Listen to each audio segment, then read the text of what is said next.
น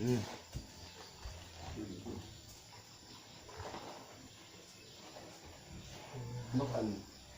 บีไปเฟยฝั่งลูกนำก่อนเห็นโซ่คิดลงมือนั้นก็นุ่งโซ่หรอบีนะบีนั่นนี่เสื้อนั่นไอ้ทรงหลงกลุ่มสิ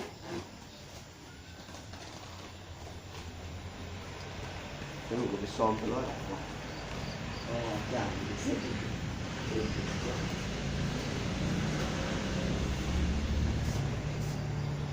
ว่า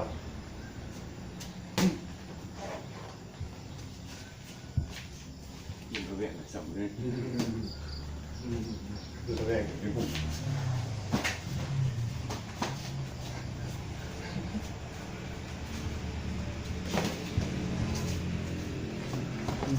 บางแง่รู้นี่ไงแง่บางแง่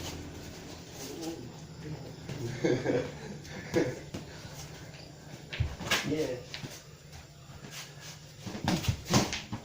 บางแง่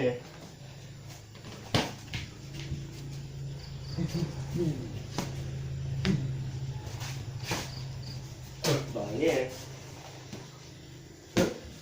นี่อันมา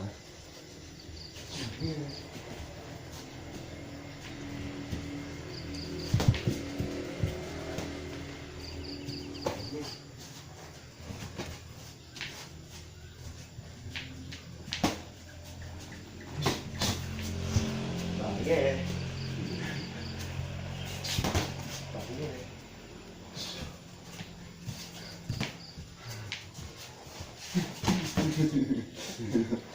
โอ้ยเดี๋ยว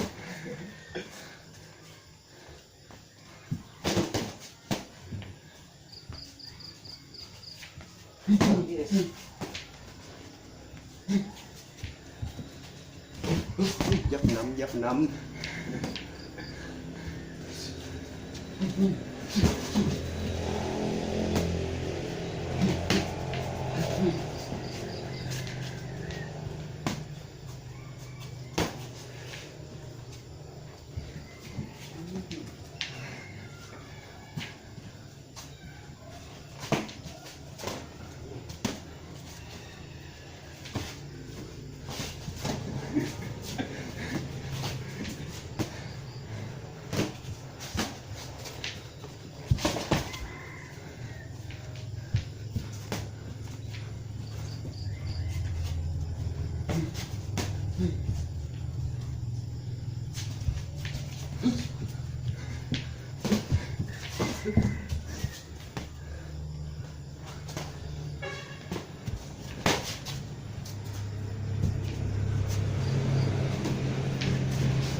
นี่เรา